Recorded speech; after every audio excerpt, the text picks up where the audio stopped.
ዛሬ የምንከፋፈለው የእግዚአብሔር ቃል ዮሐንስ 4 ላይ የሚገኝ የሰማርያዊቷ ሴት ጌታ ኢየሱስ ክርስቶስ ሲያወራት የነበረች ሴት ካወሩት ውስጥ ዋነኛ የሆነውን ሐሳብ ቁጥር 23 እና 24 ላይ ያለችዋን ብቻ አውጥተን ምናልባት ደግሞ ጊዜ የሚኖረን ከሆነ መጽሐፍ ቅዱስ ውስጥ ካሉ የተለያዩ ክፍሎች ወዲያና ወዲህ እያልን እግዚአብሔርን ሐሳቦች እንመለከታለን።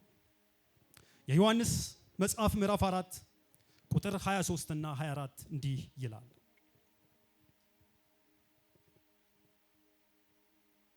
ነገር ግን በእውነት የሚሰግዱ ለአብ በመንፈስና በእውነት የሚሰግዱበት ጊዜ ይመጣል፣ አሁንም ሆኗል።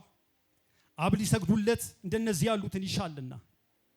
እግዚአብሔር መንፈስ ነው፣ የሚሰግዱለትም በመንፈስና በእውነት ሊሰግዱለት ያስፈልጋቸዋል። ሰማይ እንዳይወድቅ በቃል ሲያጸና ለፀሐይ ቀንን ሰጥቶ ወስኗል። ስገረም ስደነቅ ብውል እንኳን በቀኑ ደሞ ሲመሽ ቀና ስል በቃ ሲሉ ከዋክብቱ ሳመልከው ስለ ስራው እያልኩኝ ጎንበስ ቀና ራሱን ሳየው ጨመረብኝ ተገረምኩ እንደገና ስራው እንዲህ ከማረለት እሱማ እንዴት ውብ ነው የኔ ብቻ አይገልጸውም ፍጥረት አብሮኝ ያምልከው በስራው ያስገረመኝ በስራው ያነቃቃኝ በስራው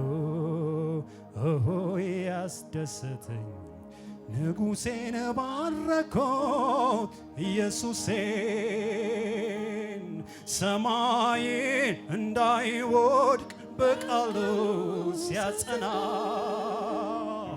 ለፀሐይ ቀንን ሰጥቶ ወስኗል። ስገርም ስደነቅ ብውል እንኳን በቀኑ ደሞ ሲመሽ ቀና ስል ብቅ ሲሉ ከዋክብቱ ሳመልከው እየተደነቅን እናመልክሃለን፣ እየተገረምን እናመልክሃለን። ራሱን ሳየው ጨመረብኝ ተገረምኩ እንደገና ስራው እንዲህ ካማረለት እንዴት ውብ ነህ፣ እንዴት ቆንጆ ነህ አምላካችን፣ እንዴት ውብ ነህ የኛ ጌታ፣ እንዴት ውብ ነህ እግዚአብሔራችን፣ እንዴት ውብ ነህ የኛ አባት፣ እንዴት ውብ ነህ። ያስገረመኝ በስራው ያነቃቃኝ በስራው ያስደሰተኝ ንጉሴን ባረኩኝ ኢየሱሴ። እናመሰግንሃለን። ስምህ ለዘላለም የተባረከ ይሁን። ከፍ በልልን፣ ከፍ በልልን። እና ደንቀሃለን። ስምህን እጅግ አድርገን እንባርከሃለን። አንተ እግዚአብሔር ሆይ የረዳሃት ነፍሳችን ተባርከሃለች። አንተ ያዳንካት ነፍሳችን ታመሰግንሃለች። አንተ የታደካት ነፍሳችን ምስጋናን ለአንተ ታመጣለች።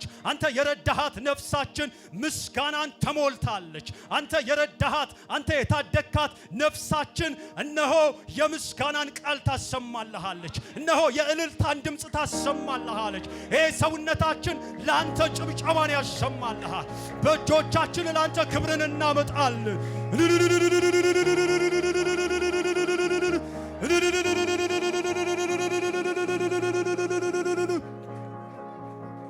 ስም ለዘላለም ይባረክ። ጊዜውን አንተ ባርክልን። የቃል ፍቺ ያብራልን። እኔንና ሕዝብህን ለጸጋህ አሳልፌ ሰጠው በጌታ በኢየሱስ ስም አሜን። የእግዚአብሔር ሰው እንዳገለግል ከነገረኝ ጊዜ ጀምሮ በአምልኮ ልቤ በጣም ተሞልቷል። ስለዚህ ዛሬ ስለ አምልኮ እንድንነጋገር ፈልጌያለሁ። እግዚአብሔር ከኛ የሚሻው አምልኮ ወይም ደግሞ ትክክለኛው አምልኮ የትኛው ነው የሚል ሐሳብ ይዘን ወይም ደግሞ በምን አይነት መንገድና እንዴት ልንተገብረው እንችላለን የሚለውን ሐሳብ ይዘን ዛሬ ስለ አምልኮ ጥቂት ነገር እንነጋገራለን። አምልኮ እጅግ ሰፊ ሐሳብ የሆነና በውስጡ ብዙ መገለጫዎችን የያዘ ነው። እንዲሁም አምልኮ በክርስቲያን ኮሚኒቲው ወይም ደግሞ በወንጌላውያን አማኝ ውስጥ ለአንድና ለሁለት ነገር የተሰጠና የአምልኮ መገለጫ በሆኑ ጥቂት ነገሮች የተገደበና የታጠረ ሆኖ እናየዋለን። ብዙ ሰዎች አምልኮ ምንድነው ብላችሁ ብትጠይቋቸው ከዝማሬና ከሙዚቃ ጋር የተያያዘ መልስ ሊመልሱላችሁ እንደሚችሉ ግልጽ ነው። እንደውም አንድ ሰው ሲናገር በቤተ ክርስቲያን ውስጥ ዝም ብላችሁ በዘፈቀደ 10 ሰው መርጣችሁ አምልኮ ምንድነው ብላችሁ ብትጠይቋቸው 8 ሰው ወይም 9 ሰው አምልኮን ከዝማሬ ጋር አያይዘው ይመልሱላችኋል ብሎ ይናገራል። እነ ኢዮብም ስብከቱ የሚያልፍ ነው፣ ዘማሪዎቻችንም ጸሎቱም የሚያልፍ ነው፣ አምልኮ ግን የሚዘልቅ ነው፣ የሚዘልቀውን ይዘናል ይሉናል አንዳንድ ጊዜ። መልካም ነው። እነዚህ ነገሮች የአምልኮ መገለጫዎች ናቸው። በዝማሬ እግዚአብሔር ይመለካል። ግን ዝማሬ ብቻ ነው ወይ አምልኮ የሚለውን ሐሳብ ዛሬ እንመለከታለን። ባነበብነው ክፍል ውስጥ ጌታ ኢየሱስ ወደ ገሊላ ለመሄድ በሰማሪያ ሲካር በምትባል ከተማ እንደገባ መጽሐፍ ቅዱሳችንን ስናነብ እናያለን። ጌታ ኢየሱስ ክርስቶስ ወደ ገሊላ ለመሄድ ሩቅ የሆነውን የዮርዳኖስን ወንዝ ተሻግሮ ከሚያስኬደው መንገድ ይልቅ በሰማሪያ በኩል አልፎ ከዛን ወደ ገሊላ ሊያስኬድ የሚችለውን አጭሩን መንገድ ተጠቅሟል። ጌታ ኢየሱስ ክርስቶስ በዚህ መንገድ በሚሄድበት ጊዜ በሲካር ከተማ በያዕቆብ ወንዝ ወይም ደግሞ ያዕቆብ ለልጁ በሰጠው ወንዝ ስፍራ ላይ ደክሞት ሲያርፍ እናያለን። ጌታ ኢየሱስ ክርስቶስ ደክሞ ባረፈበት በዚህ ስፍራ ላይ ብዙዎቻችን የምናቃት ያቺ ሳምራዊት ሴት ውሃ ለመቅዳት ከቀኑ 6 ሰዓት ላይ በዛ ምንጭ ትገኝ ነበር። ጌታ ኢየሱስ ክርስቶስ ከሷ ጋር ለመነጋገር ወይም ደግሞ ከሷ ጋር ያለውን ግንኙነት ለመጀመር ሲል ውሃ አጠጪኝ የሚል ጥያቄ ሲጠይቃት ትመለከታላችሁ። ከፍ ብላችሁ ስታነቡ አንተ አይሁዳዊ ስትሆን ሳምራዊ ሴት ከመሆን ከኔ እንዴት ነው ውሃ የምትጠይቀው ትለዋለች። ለምን ከተባለ አይሁዳውያንና ሳምራዊያን አይተባበሩም ነበርና ሲል መጽሐፉ ይናገራል። የአይሁድና የሰማሪያ ወይም የሳምራዊያን ጠብ የአጭር ጊዜ ጠብ አይደለም። የ10 ዓመት ወይም የ20 ዓመት ጠብ አይደለም። ለዘመናት የዘለቀ ጠብ ነው። ገና ሳምራዊያን የሚባሉ ከጥንስሱ ሲጀመሩ አይሁዳውያን በእነሱ ላይ ከፍተኛ የሆነ ንቀት፣ ጥላቻና ተቃውሞ ነበራቸው። እስራኤል ለሁለት ከተከፈለች በኋላ የሰሜኑ እስራኤል ደግሞ በአሦራውያን ከክርስቶስ ልደት በፊት በ722 ከተሸነፈ በኋላ አሦራውያን በሰማርያን የሚኖሩትን ሰሜን እስራኤላውያን ወደ ሌላ ቦታ አግዘው አሦር በሌላ ስፍራ በእነሱ ቁጥጥር ውስጥ ያሉትን አሕዛብን ደግሞ ወደ ሰማርያ አምጥተው ነበር። እነዚህ ሳምራውያን ገና ከጅምሩ የሰሜን እስራኤልና የአሕዛብ ድብልቅ ውጤት ስለሆኑ ድብልቅ የሆነ ነገር፣ ድብልቅ የሆነ ሕዝብ በአይሁዳውያን ዘንድ ደግሞ እጅግ ጽዩፍ ስለሆነ ገና ከመነሻቸው ገና ከጅማሬያቸው ለነሱ ከፍተኛ የሆነ ቅራኔ ነበራቸው።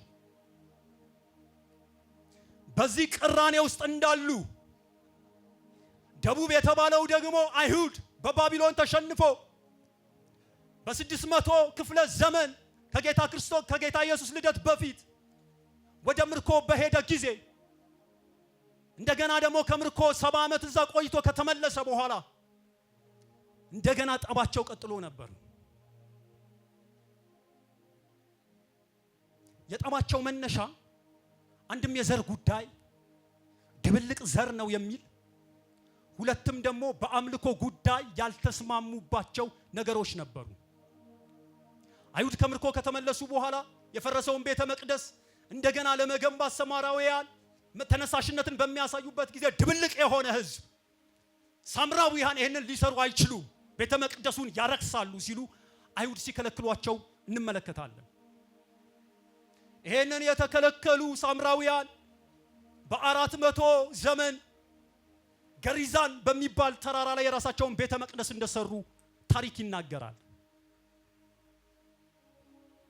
ይሄ በ400 ክፍለ ዘመን የተሰራው ቤተ መቅደስ አይሁድ ከእግዚአብሔር ጋር የሚቃረን ከእግዚአብሔር ቤተ መቅደስ ጋር በኢየሩሳሌም ካለው ቤተ መቅደስ ጋር በፉክክር የቆመ ጣዖት አድርገው ይመለከቱት ስለነበረ ጥላቻቸው ከፍተኛ ሆኗል።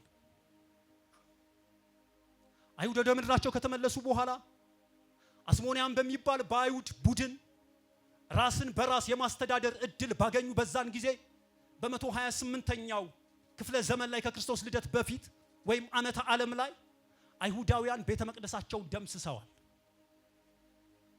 ይሄ ጥላቻቸውን እያሰፋ ጌታ ኢየሱስ ክርስቶስ በምድር በሚያገለግልበት ዘመን በሚያገለግልበት ጊዜ እርስ በርስ የነበራቸው ጥላቻ ውጥረት ላይ የነበረበት እርስ በርስ በነፍስ ይፈላለጉ የነበረበት ጊዜ ነበረ።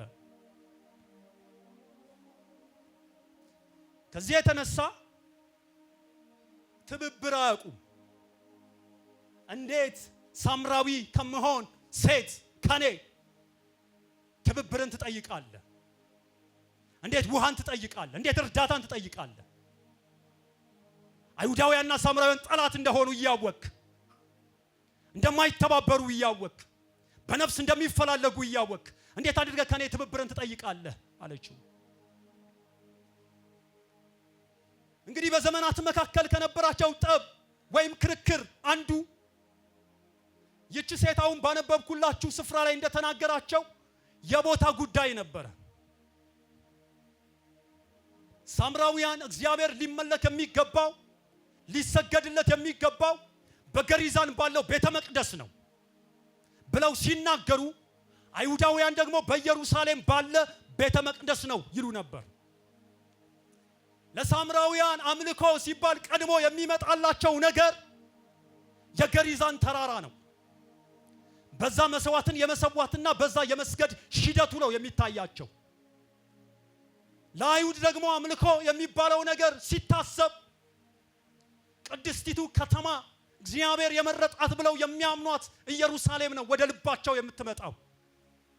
በኢየሩሳሌም በሚገኘው ቤተ መቅደስ ውስጥ የሚያደርጉት የአምልኮ ስርዓት የመሰዋትና የስግደቱ ስርዓት ነው የሚመጣላቸው። አምልኮ ሲባል ለእናንተ ወደ አእምሯችሁ የሚመጣው ነገር ምንድን ነው? አምልኮ ሲባል ወደ ልባችሁ የሚመጣው ነገር እግዚአብሔርን ማምለክ እንዲና እንዲያ ነው ብላችሁ የምትናገሩት ነገር ምንድን ነው?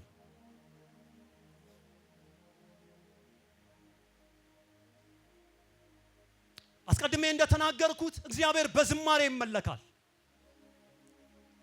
መጽሐፍ ቅዱሳችን መዝሙር 47 ቁጥር 6 እና 7 ላይ ሲናገር ዘምሩ፣ ለአምላካችን ዘምሩ፣ ዘምሩ፣ ለንጉሳችን ዘምሩ፣ እግዚአብሔር ለምድር ሁሉ ንጉስ ነውና በማስተዋል ዘምሩ እያለ ይናገራል። በዝማሬ እግዚአብሔርን እያመለኩ የጠላቶቻቸው ቋንቋ ሲደባለቅ በቅዱስ መጽሐፋችን ውስጥ ታያላችሁ። እግዚአብሔርን በዝማሬ እያመለኩ እግዚአብሔር ለሕዝቡ ድልን ሲሰጥ በመጽሐፍ ቅዱሳችን ታያላችሁ። እግዚአብሔርን በዝማሬ እያመለኩ እግዚአብሔር ብዙ የሆነን ምርኮ ለሕዝቡ አሳልፎ ሲሰጥ ታያላችሁ። በቅዱስ መጽሐፋችን ውስጥ እግዚአብሔርን በዝማሬ እያመለኩ እግዚአብሔርን በዝማሬ እያደነቁ እግዚአብሔርን በዝማሬ እያከበሩ ብዙ ታምራት የሆነላቸውን ሰዎች ታያላችሁ። ዝማሬ በቤታችሁ ይግባ። እየዘመራችሁ ድል ይሁንላችሁ። እየዘመራችሁ የጠላት ቋንቋ ይደባለቅላችሁ። እየዘመራችሁ ማዳኑን እግዚአብሔር ይላክላችሁ።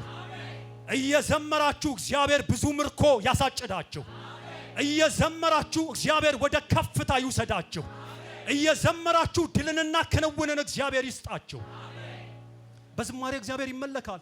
በዝማሬ እግዚአብሔር ይደነቃል፣ ይከበራል። ግን መዝሙር ጋር አምልኮ ይቆማል ወይ ካላችሁኝ በፍጹም። ግን አምልኮ በዝማሬ ይታጠራል ወይ?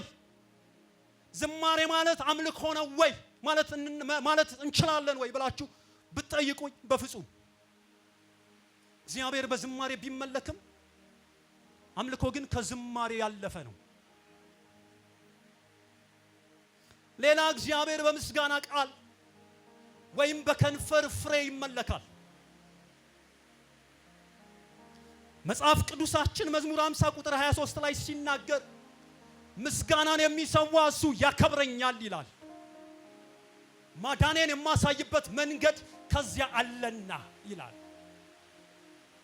እግዚአብሔርን በምስጋና እናመልከው ዘንድ ያደረገልንንና የሰራልንን የዋለልንን ውለታ እያሰብን እግዚአብሔርን በከንፈር ፍሬ እናመሰግነው ዘንድ አግባብ ነው ወይ ካላችሁኝ፣ አዎ። እግዚአብሔር በምስጋና ይመለካል ወይ? አዎ። እግዚአብሔር በምስጋና ይከብራል ወይ? አዎ። እንደውም በክርስቶስ ኢየሱስ ወደኛ ከመጣ የእግዚአብሔር ፍቃድ አንደኛውና ዋነኛው እግዚአብሔርን ስለ ሁሉ እናመሰግን ዘንድ ነው። እግዚአብሔርን ስለ ሁሉ እንባርክ ዘንድ፣ እግዚአብሔርን ስለ ሁሉ እናደንቅ ዘንድ ነው። ምስጋና በቤታችሁ ይሙላ። የልባችሁን ምሻት እግዚአብሔር ይስጣችሁና ለምስጋና ያቁማችሁ። የልባችሁን ጥያቄ እግዚአብሔር ይሙላላችሁና በምስጋና ላይ በአደባባይ ያቁማችሁ። እያመሰገናችሁ የጠላት ምሽግ ይጨነቅ። እናንተ እያመሰገናችሁ ጥያቄያችሁን እግዚአብሔር ይመልስላችሁ። እግዚአብሔርን እያመሰገናችሁ ማዳንና ትድግናውን ወደ ቤታችሁ ይላክላችሁ። እግዚአብሔር በምስጋና ይመለካል። እግዚአብሔር በምስጋና ይከበራል። ግን የምስጋና ቃል ወይም የከንፈር ፍሬ አምልኮ ነው ወይ ካልን በፍጹም። የአምልኮ አንዱ መገለጫ ዋና መገለጫ ነው እንጂ አምልኮ በምስጋና ቃል ወይም በከንፈር ፍሬ ብቻ የሚታጠር ነው ወይ የሚገደም ነው ወይ ካላችሁ በፍጹም። ግን እግዚአብሔርን ከምናመልክባቸው መንገዶች ዋነኛው ነው የከንፈር ፍሬ የምስጋና ቃል። ያዕቆብ ደግሞ በምዕራፍ 1 ላይ ያዕቆብ መጽሐፍ ቁጥር 27 ላይ አምልኮን ወላጅ አልባ ልጆችን ከመርዳት ባልቴቶችን ከማገዝ ጋር ከዓለም እድፍ ደግሞ ሰውነትን ከመጠበቅ ጋር አያይዞታል። እግዚአብሔር በመስጠት ይመለካል ወይ? አዎ። ከትርፋችን ብቻ ሳይሆን ከጉድለታችን ላይ በመቆረስ ለእግዚአብሔር ንጹህ የሆነና የከበረ አምልኮን ማቅረብ እንችላለን ወይ? አዎ። ግራ ለገባቸው፣ ለተጨነቁ፣ ለተቸገሩ ሰዎች ያለንን ነገር በማካፈል እግዚአብሔርን እናመልካለን ወይ? በጣም ንጹህ የሆነ እንከን አለማ የሆነ እግዚአብሔር የሚከብርበት ከዓለም እድፍ ሰውነትን ከመጠበቅ ጋር ለነሱ በምንቆረስበት ጊዜ እግዚአብሔር የሚከብርበት አምልኮ። እግዚአብሔር በመስጠት ይባርካችሁ። እጃችሁ ከላይ ይሁን፣ ሰጪ እንጂ ተቀባይ አያድርጋችሁ። ከጉድለታችሁ እያካፈላችሁ ሙላት ወዳለበት ህይወት እግዚአብሔር ይክተታችሁ። ከጉድለታችሁ እየተቆረሳችሁ ወደ ተትረፈረፈ ህይወት እግዚአብሔር ያስገባችሁ።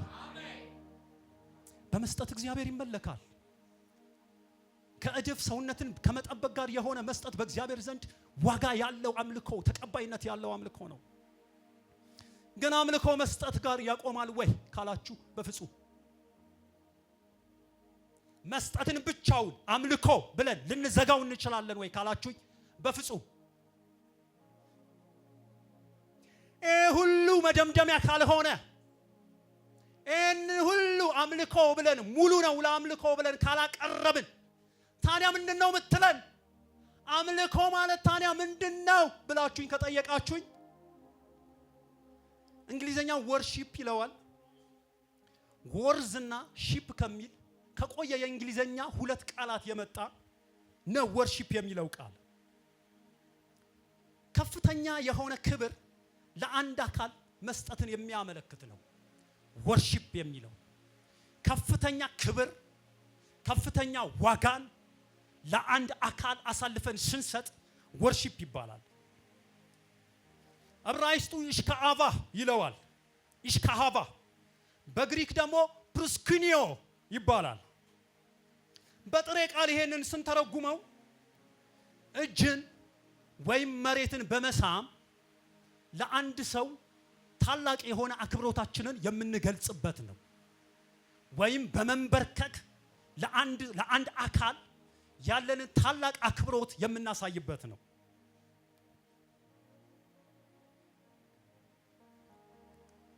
ጥልቅ የሆነ አክብሮትን የመገዛትና የታማኝነት ስሜትን በመንበርከክና በመስገድ ጥቅም ላይ የሚውል ነው ኢሽካሃቫ ወይም ፕሩስኪኒዮ የሚለው የግሪክ ቃል። የተለያዩ መዝገበ ቃላት አምልኮን እንዲህ ይሉታል። አምልኮ ከተፈጥሮ በላይ ለሆነ ኃይል አክብሮትን መግለጽ፣ ከፍተኛ ግምት ለሰጠነው አካል የሚቀርብ ከፍተኛ አድንቆት ነው ይሉታል። ስለዚህ አምልኮ በዝማሬም ይገለጻል፣ በምስጋናም ይገለጻል፣ በመስጠትም ይገለጻል እንጂ ዋነኛው ትርጓሜ ለአንድ አካል ያለን ፍጹም የሆነ አክብሮት ነው። ግሎሪፊኬሽን ግሎሪፋይ ስናደርገው ስናገን ሆነር ማድረግ ማግነን ማክበር የበላይ ማድረግ አንድን አካል ነው።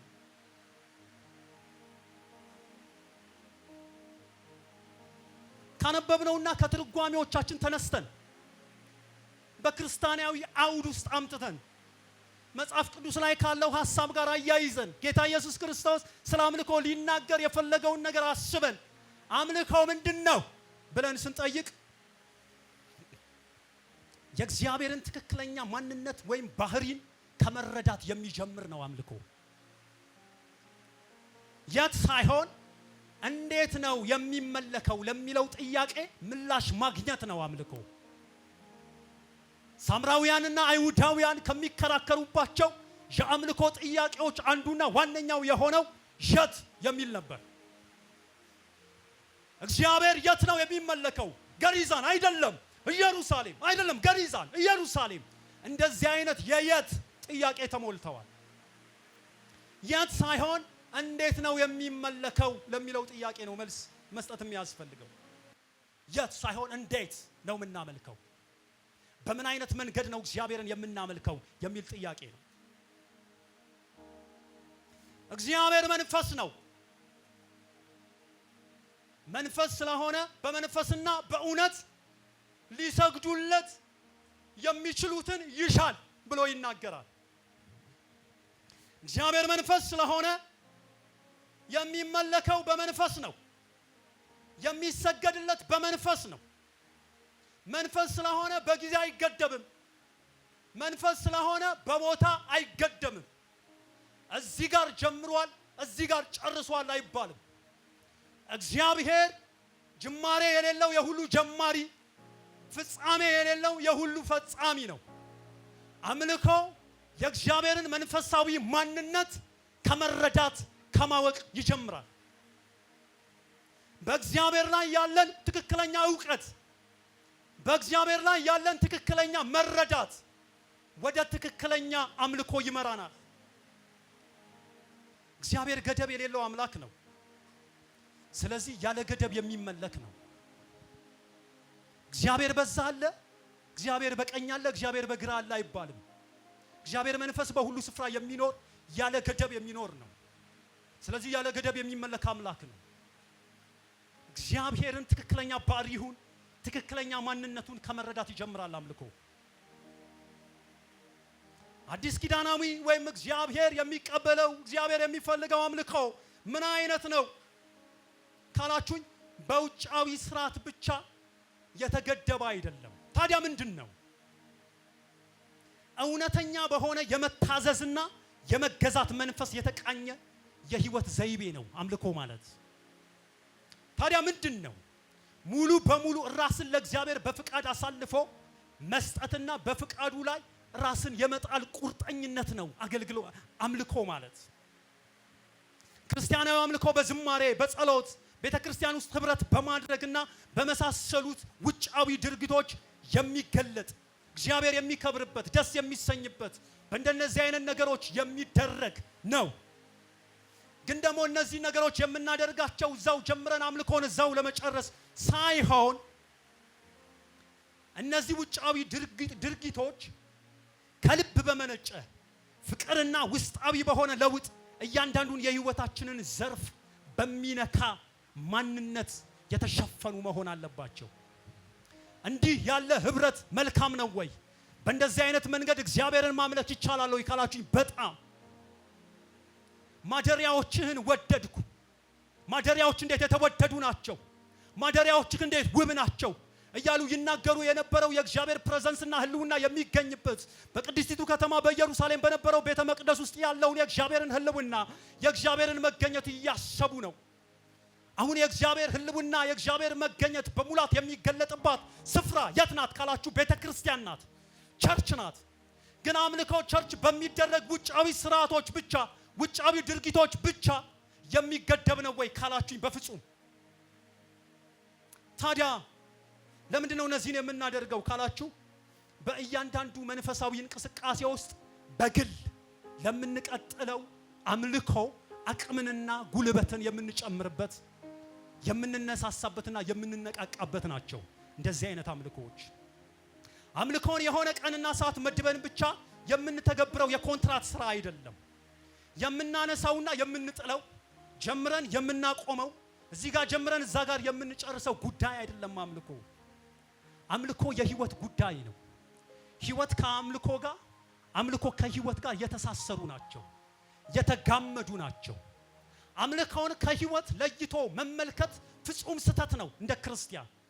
እንደ ክርስቲያን ሊያመልክ የሚችለው ህይወት ነው፣ ኑሮ ነው ሊያመልክ የሚችለው። አምልኮ ከእግዚአብሔር ጋር ያለን ፍጹም የሆነ ግንኙነት ነው።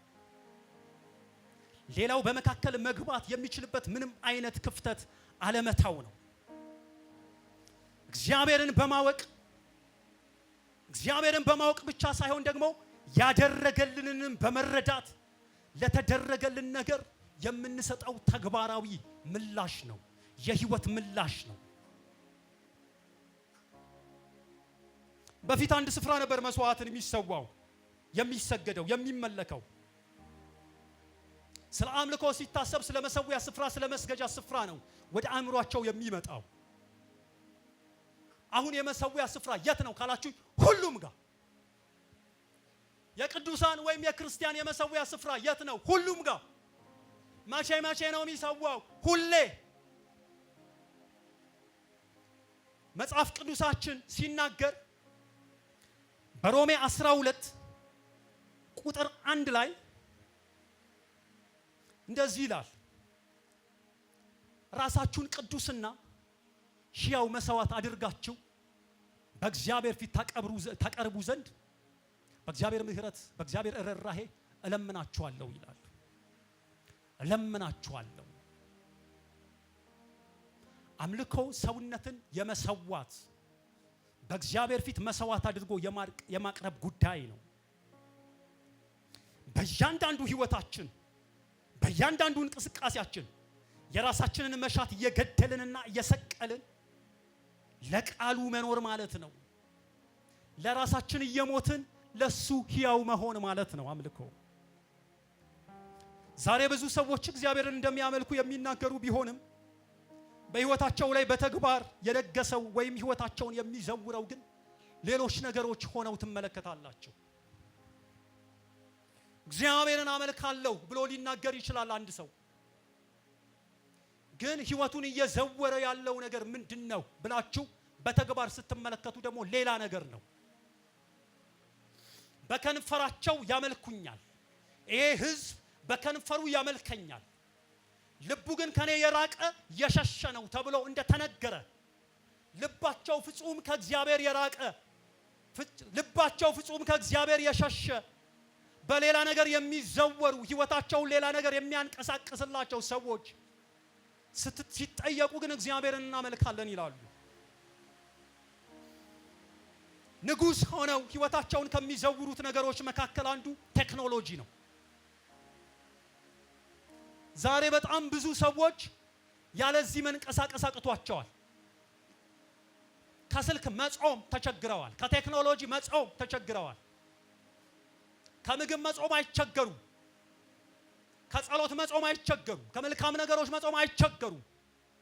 ከቴክኖሎጂ ከስልክ መጾም ተቸግረዋል። ያለዚህ ዛሬ 10 ደቂቃ መቆየት የሚቸገሩ ሰዎች በዝተዋል። ውሏቸውን የሚወስንላቸው ይሄ ስልክ የሆነ ቴክኖሎጂ የሆኑ ሰዎች ዛሬ ብዙዎች ናቸው። አዳራቸውን የሚወስነው ይሄ የሆነላቸው ዛሬ ብዙዎች ናቸው። ይሄንን ለመዝጋት የሚቸገሩ በዚህ የሚያጠፉትን ጥቂቱን ሰዓት ለእግዚአብሔር ለመሰዋትና ለመስጠት የሚቸገሩ በጣም እልፍ ሰዎች አሉ። በከንፈራቸው እግዚአብሔርን እናመልካለን የሚሉ ነገር ግን በእነሱ ላይ ሌላ ነገር የነገሰባቸው ውበት፣ ዝና፣ ገንዘብ እንደውም ወጣቶች ሄሮ ወርሺፐር ይባላሉ። የተሳካላቸውን ሰዎች በሁሉ ነገር መከተል፣ ታዋቂ የሆኑ ሰዎችን በሁሉ ነገር መከተል፣ አምልኮ። ምን በሉ፣ ምን ጠጡ፣ ምን አደረጉ፣ እንዴት ዋሉ፣ አለባበሳቸውን፣ አቆራረጣቸውን፣ አካሄዳቸው፣ እያንዳንዱ ነገራቸውን መከተል አምልኮ ይባላል። እንዲህ አይነት ሰዎችን ብትጠይቋቸው የምናመልከው እግዚአብሔርን ነው ሊሏችሁ ይችላሉ። ግን በከንፈራቸው ብቻ እግዚአብሔርን የሚያመልኩ ህይወታቸውን የሚዘውሩ ግን ሌላ ብዙ ጣዖታትን የተሸከሙ ሆነው ታገኛላችሁ። ያንን መዝናኛም ምንም ነገር ብለው ስሙን ይጥሩት፣ በእግዚአብሔር አይን ሲታይ ግን ጣዖት ነው። ከእግዚአብሔር የበለጠ ጊዜ የተሰጠው፣ ከእግዚአብሔር የበለጠ ዋጋ የተሰጠው፣ ከእግዚአብሔር የበለጠ ክብር የተሰጠው፣ ከእግዚአብሔር ይልቅ የተቃረብ ነው፣ የተያያዝ ነው፣ የተጣመር ነው ነገር ጣዖት ይባላል። ቴክኖሎጂ የሆነ ጣዖት፣ ውበት የሚመስል ጣዖት፣ ዝና የሚመስል ጣዖት ነው።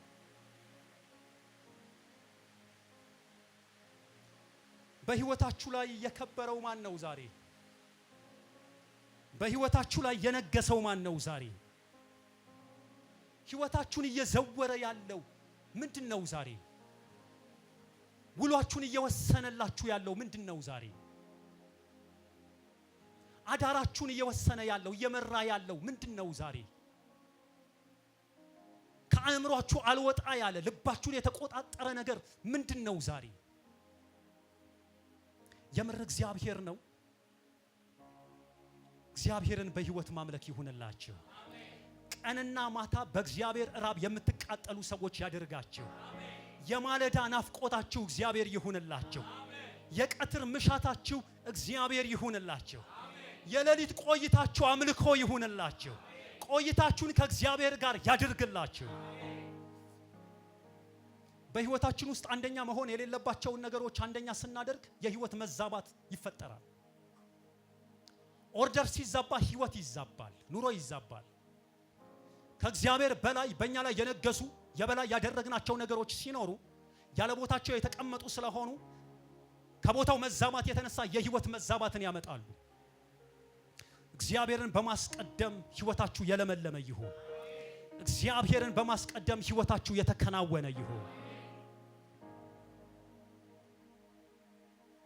ስለዚህ ትንንሽ የሚመስሉንን ስልክ መዝጋት የሚመሳስሉ፣ እንቅልፍን መሰዋት የሚመሳስሉ፣ የሆነ ጥቂት ምቾትን መተው የሚመሳስሉ፣ የሆነ ጥቂት ክብርን መሰዋት የሚመሳስሉ ነገሮችን በመሰዋት ለእግዚአብሔር ራስን መሰዋት ይቻላል።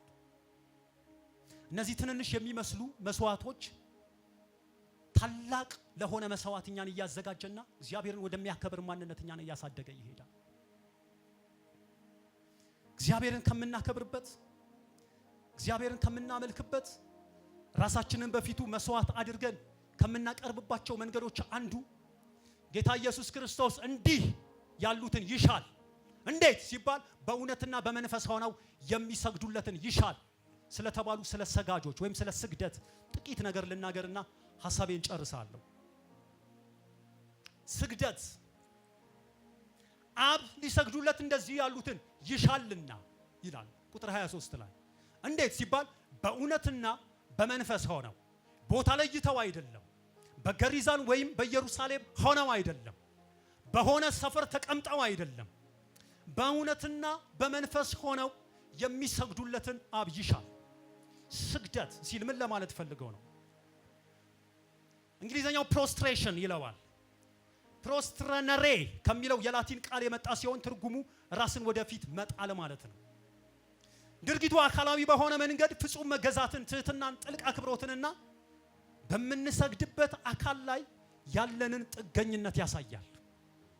ስንሰግድ ለምንሰግድለት አካል ተሸናፊ፣ ተማራኪ፣ የሱ ጥገኛ መሆናችንን እየገለጽን ነው። ስግደት የማንነታችንን መሸነፍ በእግዚአብሔር ቁጥጥር ወይም በምንሰግድበት አካል ቁጥጥር ውስጥ መሆናችንን የምንገልጽበት ውጫዊ ተግባር ነው።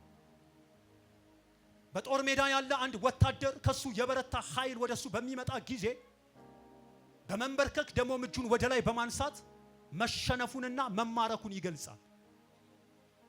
ስግደት እግዚአብሔር በሰራልን ስራ፣ እግዚአብሔር በገለጠልን ፍቅር መማረካችንንና መሸነፋችንን የምናውጅበት ውጫዊ ተግባር ነው። ስንሰግድ በእኛ ላይ የበላይና ገዢ አለ ብለን እየተናገርን ነው። የልባችን መንበርከክና በፊቱ የነፍሳችንን መፍሰስ በድርጊት እያሳየን ነው። ስንንበረከክ እኔ ካንተ የተገኘው ባንተ የተገኘው ላንተ የተገኘው ነኝና እነሆኝ እያልን ነው። እንደ ፍቃድህና እንደ ወደድክ በእኔ ላይ ልታደርግ ስልጣን አለህ ብለን እያወጅን ነው። ስለዚህ ስንሰግድ እያመለክን ነው። ለስግደት የተለያዩ የዳቦ ስሞችን በመስጠት ለፍጡር የምናካፍለው ስግደት የለንም። ክርስቲያን በሙሉም ይሁን በከፊል ለፍጡር የሚያካፍለው ስግደት የለው። በሙሉም ሆነ በከፊል ክርስቲያን ለሌሎች የሚያካፍለው አምልኮ የለው።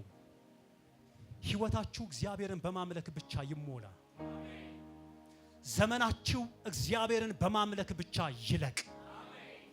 ጉልበታችሁ ለእግዚአብሔር በመንበርከክ ብቻ ይለቅ። ለእግዚአብሔር ብቻ እየተንበረከካችሁ ወደ መቃብር ውረዱ። ለእግዚአብሔር ብቻ እየሰገዳችሁ ዘመናችሁን እግዚአብሔር በቤቱ ያለምልምላችሁ። ለእግዚአብሔር ብቻ ነው የሚሰገደው። ለምን ሲባል ስግደት አምልኮ ነው። ስግደት መሸነፍን፣ ስግደት መማረክን የሚያሳይ ነው። ለፍጡር በፍጹም አይሰገድም። ለመልካም ሰዎች አይሰገድም። ለመላእክት አይሰገድም። በፍጹም አይሰገድም። የአምልኮን ሕይወት ለማዳበር በቃልና በጸሎት ከእግዚአብሔር ጋር ጊዜ በማሳለፍ ግንኙነታችንን ከእግዚአብሔር ጋር ማጠንከር አለብን። አምልኮ የእግዚአብሔርን ማንነት ከመረዳት፣ አምልኮ የእግዚአብሔርን ማንነት ከማወቅ ይጀምራል ካልን አምልኮ የግንኙነት ጉዳይ ነው። ግንኙነታችን እየበረታ በሄደ ቁጥር እግዚአብሔርን ማወቃችን እየጨመረ ይሄዳል ካልን እግዚአብሔርን ማወቃችን እየጨመረ በሄደ ቁጥርና በእግዚአብሔር ላይ ያለን ዕውቀትና መረዳት ትክክለኛና ጤናማ እየሆነ በሄደ ቁጥር ትክክለኛ የሆነ አምልኮን ለእግዚአብሔር ማቅረብ እንችላለን። እግዚአብሔር የሚከብርበት፣ እግዚአብሔር ደስ የሚሰኝበትን አምልኮ ለእግዚአብሔር ማቅረብ እንችላለን ብለን ከተማመንን የአምልኮ ሕይወታችንን ለማሳደግ ለማጠንከር ከእግዚአብሔር ጋር በጸሎትና በቃል ጊዜ ልናሳልፍ ያስፈልጋል። ስንጸልይ ጸልዮ ለመነሳት ብቻ ሳይሆን ከተነሳን በኋላ በሕይወታችን ልናደርገው ላለው የአምልኮ ሕይወት አቅምን ተቀብለን የምንተገብርበት ጉዳይ ነው። ስንጸልይ ጸልየን የምንጨርሰው ከወጣን በኋላ የምንረሳው የምንደመድመውና በፋይል የምንዘጋው ሳይሆን ከወጣን በኋላ እግዚአብሔርን ለሚመስል ህይወት እግዚአብሔር ከኛ ለሚፈልገው ያምልኮ ህይወት ብርታትንና አቅምን ተቀብለን በተግባር የምንገለጥበት ነው። በእግዚአብሔር ፊት ተንበርክከን በምንጸልይበት ጊዜ የሆነን ጥያቄ ጠይቆ የሆነን አጀንዳ አንስቶ የሆነ መልስ ተቀብሎ ለመሄድ ብቻ ሳይሆን በህይወታችን ልናደርገው ላለው አምልኮ በግልና በግሩፕ ለምናደርገው በህይወት ዘመናችን ለምንቀጥለው አምልኮ ብርታትንና የእግዚአብሔርን ኃይል የምንቀበልበት ነው። ስንጸልይ ለመጸለይ ብቻ እንጸልይ። ስንጸልይ ለማምለክ የምንችልበትን አቅም እየተቀበልን እንደሆነ አምነን እንጸልይ። ስንጸልይ ጸልየን ከተነሳን በኋላ ህይወታችን ከቀደመው የተሻለ መሆን እንዳለበት እያመንን እንጸልይ። ስንጸልይ ትላንትና እግዚአብሔርን ካመለክነው ትላንትና ለእግዚአብሔር ከኖርነው የተሻለ ኑሮ ለመኖር እየወሰንንና እየቆረጥን እንጸልይ። የእግዚአብሔር ቃል ስናነብም እንዲሁ ነው። የእግዚአብሔር ቃል የሚነበበው በዋነኛነት እንደኔ እዚህ ጋር ቆሞ ለመስበክ አይደለም። ትምህርቶችን ለመስራት ስልጠናዎችን ለመስራት አይደለም። ለክርክርም አይደለም የእግዚአብሔር ቃል የሚነበበው። አንባቢ ለመምሰልም አይደለም የእግዚአብሔር ቃል የሚነበበው። የእግዚአብሔር ቃል የሚነበብበት የመጀመሪያውና ዋነኛው ዓላማ ለመታዘዝ ነው፣ ለመኖር ነው። የእግዚአብሔር ቃል ስናነብ የእግዚአብሔር ቃል ምንድነው እያለን ያለው? ምንድነው እያዘዘን ያለው? ምንድነው እየተናገረን ያለው? ለየትኛው ጉዳይ ምላሽ መስጠት አለብኝ?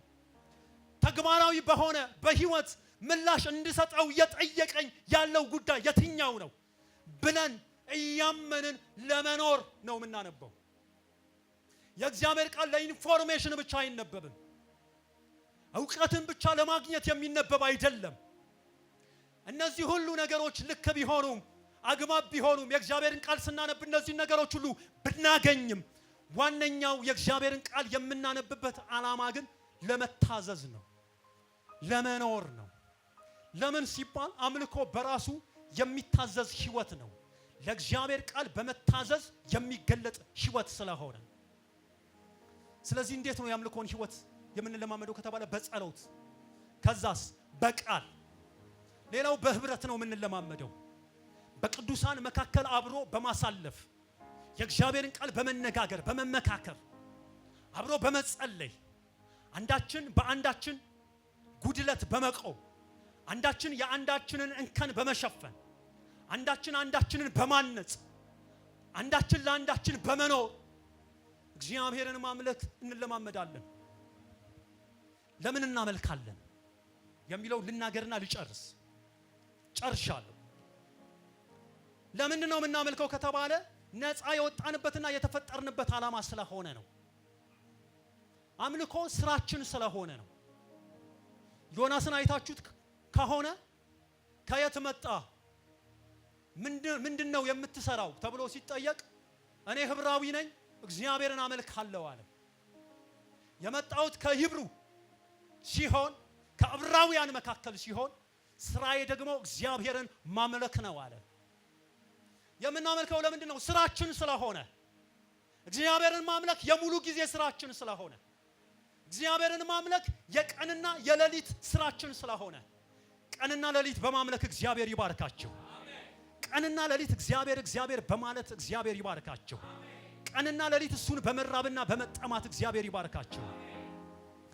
ለምንድን ነው ሌላ የምናመልከው? እግዚአብሔር ላደረገልን ነገር ሁሉ ተግባራዊ ምላሽ ለመስጠት፣ እግዚአብሔር ለሰራልን ለዋለልን ላደረገልን ነገር በጠቅላላ የምንሰጠው ተግባራዊ ምላሽ ስለሆነ ነው። ፈጥናለሁ። ሶስተኛው ለምንድን ነው የምናመልከው? በአምልኮ ህይወት ውስጥ የሚለቀቅ የእግዚአብሔር ኃይልና ፍጹም የሆነ እርካታ ስላለ። እግዚአብሔርን በማምለክ ህይወት ውስጥ ያረፈ ህይወት ስላለ፣ እግዚአብሔርን በማምለክ ሂደት ውስጥ ፍጹም የሆነ ደስታና ሰላም ስላለ፣ እግዚአብሔርን በሚያመልክ ህይወት ውስጥ ስንመላለስ ምንም አይነት ነገር ሊሰጠው ከሚችለው ሰላም የበለጠ ሰላም ስላለው እግዚአብሔርን እናመልካለን። የመጨረሻው እግዚአብሔርን ለምንድን ነው የምናመልከው? በረከት ያለበት ህይወት ስለሆነ። ዘጸአት 23 ቁጥር 25 ላይ ያለውን አንብቤ ጨርሳለሁ። አምላካችሁንም እግዚአብሔርን ታመልኩታላችሁ፣ እርሱም እህልና ውሃን ይባርካል፣ በሽታንም ከመካከልህ አርቃለሁ፣ በምድርም መካን ወይም የምትጨነግፍ አትሆንም፣ የዘመንህን ቁጥር እሞላለሁ። እግዚአብሔርን ለምንድን ነው የምናመሰግነው ሲባል በረከት ያለበት ህይወት ስለሆነ፣ ትድግና ያለበት ህይወት ስለሆነ፣ ፈውስ ያለበት ህይወት ስለሆነ። እግዚአብሔርን ለምንድን ነው የምናመልከው ከተባለ ፍሬያማነት ያለበት ህይወት ስለሆነ፣ ክንውን ያለበት ህይወት ስለሆነ፣ ስኬትና ድል ለቅዱሳን የሚገኝበት መንገድ ስለሆነ እግዚአብሔርን እናመልካለን።